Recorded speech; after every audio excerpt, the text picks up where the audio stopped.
one of twins by Ambrose Bierce. You ask me if in my experience as one of a pair of twins, I ever observed anything unaccountable by the natural laws with which we have acquaintance. As to that, you shall judge. Perhaps we have not all acquaintance with the same natural laws. You may know some that I do not, and what is unaccountable to me may be very clear to you. You knew my brother John. That is, you knew him when you knew that I was not present.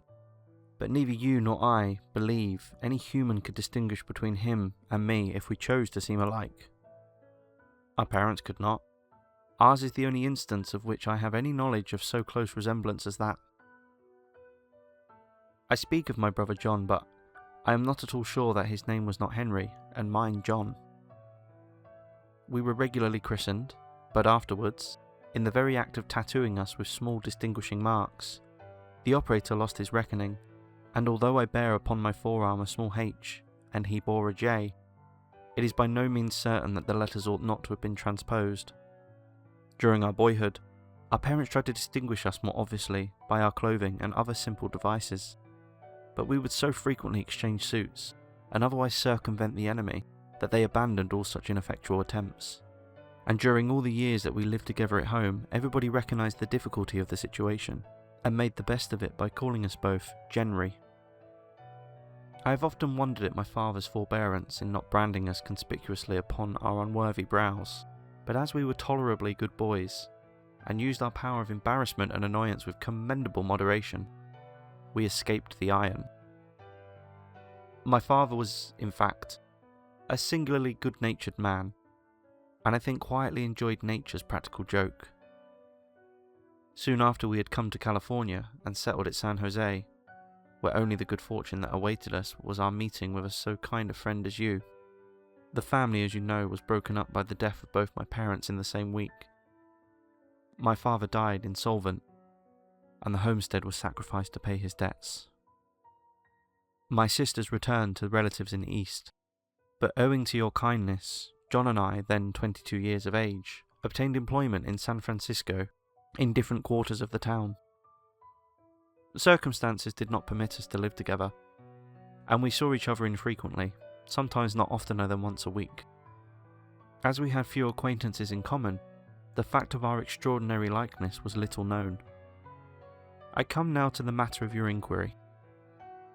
One day soon after we had come to this city, I was walking down Market Street late in the afternoon, when I was accosted by a well-dressed gentleman of middle age, who after greeting me cordially said, "Stevens, I know, of course, that you do not go out much, but I have told my wife about you, and she would be glad to see you at the house. I have a notion, too, that my girls are worth knowing. Suppose you come out tomorrow at 6 and dine with us, en famille, and then if the ladies can't amuse you afterwards, I'll stand in with a few games of billiards." This was said with so bright a smile and so engaging a manner that I had not the heart to refuse, and although I had never seen the man in my life, I promptly replied with, "You are very good, sir, and it will give me great pleasure to accept the invitation. Please present my compliments to Mrs. Margovan, and ask her to expect me." With a shake of the hand and a pleasant parting word, the man passed on. That he had mistaken me for my brother was plain enough. That was an error to which I was accustomed, and which it was not my habit to rectify unless the matter seemed important. But how had I known that this man's name was Margovan? It is certainly not a name that one would apply to a man at random, with a probability that it would be right. In point of fact, the name was as strange to me as the man. The next morning I hastened to where my brother was employed and met him coming out of the office with a number of bills that he was to collect. I told him how I had committed him, and added that if he didn't care to keep the engagement, that I should be delighted to continue the impersonation. "That's queer," he said thoughtfully. "Margovan is the only man in the office here whom I know well and like. When he came this morning and we'd passed the usual greetings, and some singular impulse prompted me to say, 'Oh, I beg your pardon, Mr. Margovan, but I neglected to ask your address.' I got the address, but under what the sun I was to do with it I did not know until now. It's good of you to offer to take the consequence of your impudence, but I'll eat that dinner myself, if you please." He ate a number of dinners at the same place, more than were good for him. I may add without disparaging their quality, for he fell in love with Miss Margovan, proposed marriage to her, and it was heartlessly accepted. Several weeks after I had been informed of the engagement, but before it had been convenient for me to make the acquaintance of the young lady and her family, I met one day on Kearney Street a handsome but somewhat dissipated-looking man, whom something prompted me to follow and watch, which I did without any scruple whatsoever. He turned up on Geary Street and followed it until it came to Union Square. There, he looked at his watch, then entered the square. He loitered about the paths for some time, evidently waiting for someone. Presently, he was joined by a fashionably dressed and beautiful young woman, and the two walked up a way to Stockton Street, I following. I now felt the necessity of extreme caution, for although the girl was a stranger, it seemed to me that she would recognise me at a glance. They made several turns from one street to another, and finally, after both had taken a hasty look all about, which I narrowly evaded by stepping into a doorway, they entered the house of which I do not care to state the location. Its location was better than its character. I protest that my action in playing the spy upon these two strangers was without assignable motive. It was one of which I might or might not be ashamed, according to my estimate of the character of the person finding it out. As an essential part of the narrative adduced by your question, it is related here without hesitancy or shame.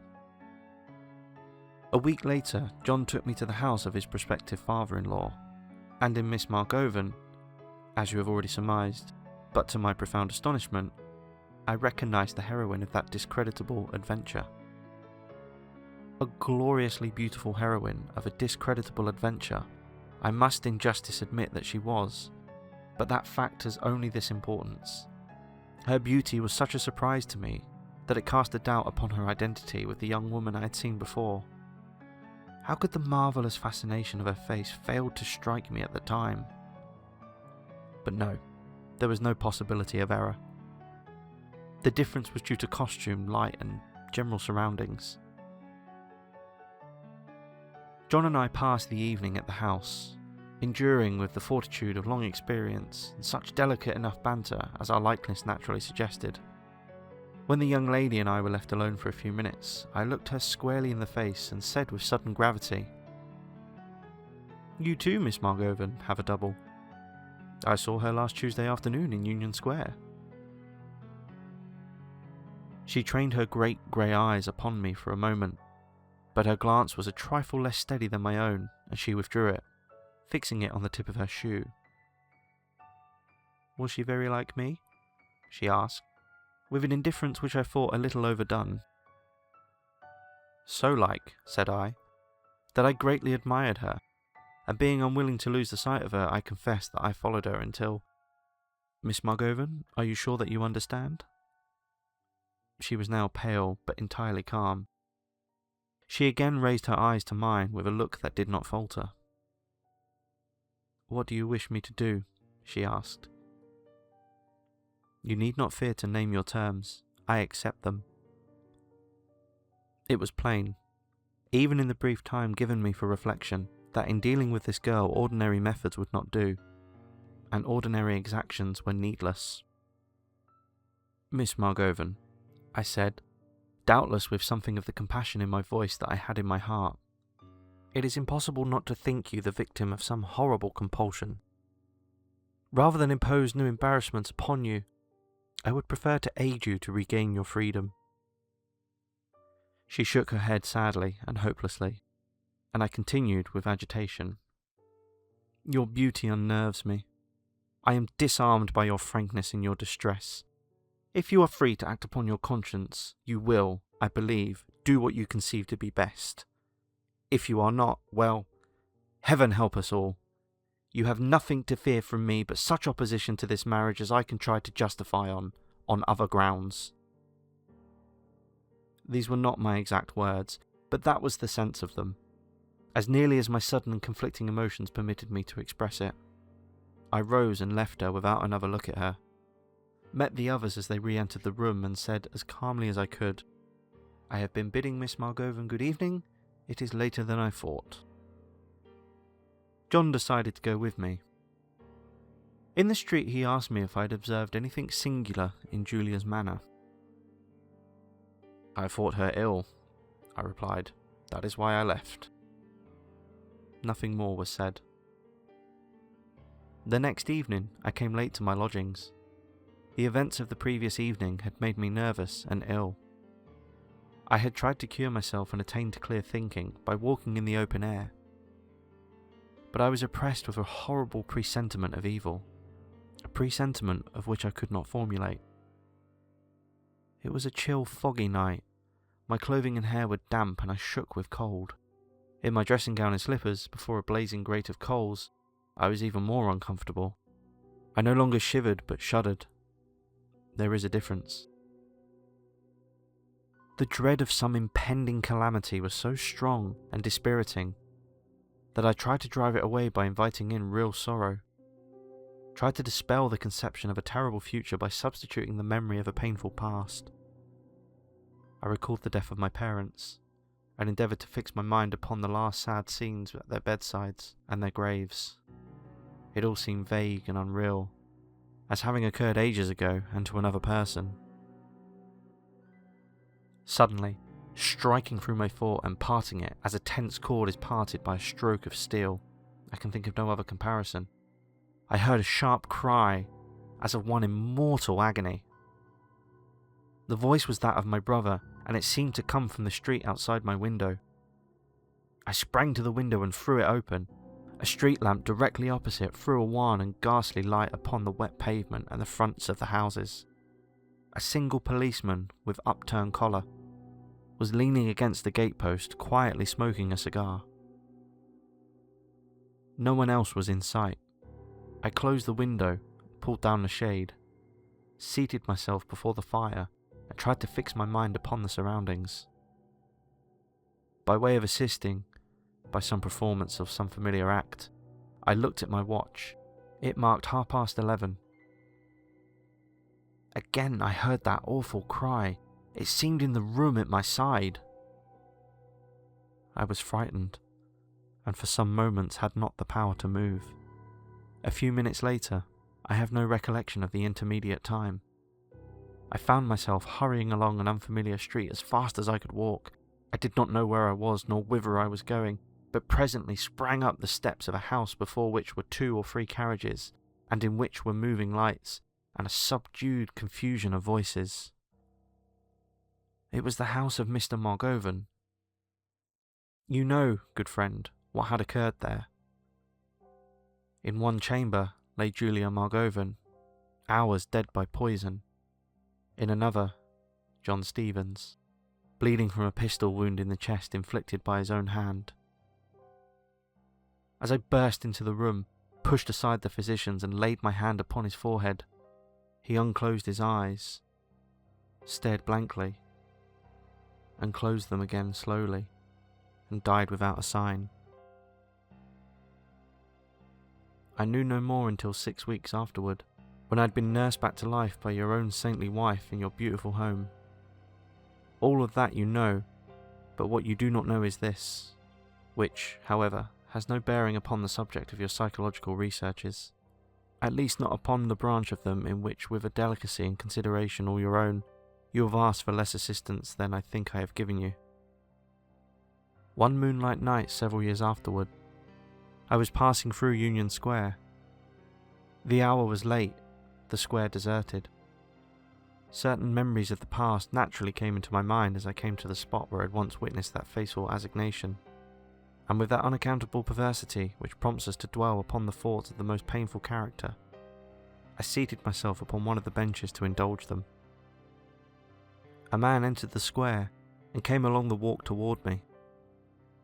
His hands were clasped behind him, his head was bowed. He seemed to observe nothing.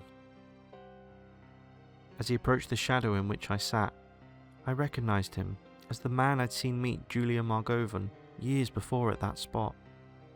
But he was terribly altered, grey, worn and haggard. Dissipation and vice were evident in every look. Illness was no less apparent. His clothing was in disorder, his hair fell across his forehead in a derangement which at once was uncanny and picturesque. He looked fitter for restraint than liberty, the restraint of a hospital. With no defined purpose, I rose and confronted him. He raised his head and looked at me full in the face. I have no words to describe the ghastly change that came over his own. It was a look of unspeakable terror. He thought himself eye to eye with a ghost, but he was a courageous man. "Damn you, John Stevens!" he cried, and lifting his trembling arm, he dashed his fist feebly at my face and fell headlong upon the gravel as I walked away. Someone found him there, stone dead. Nothing more is known of him, not even his name. To know of a man that he is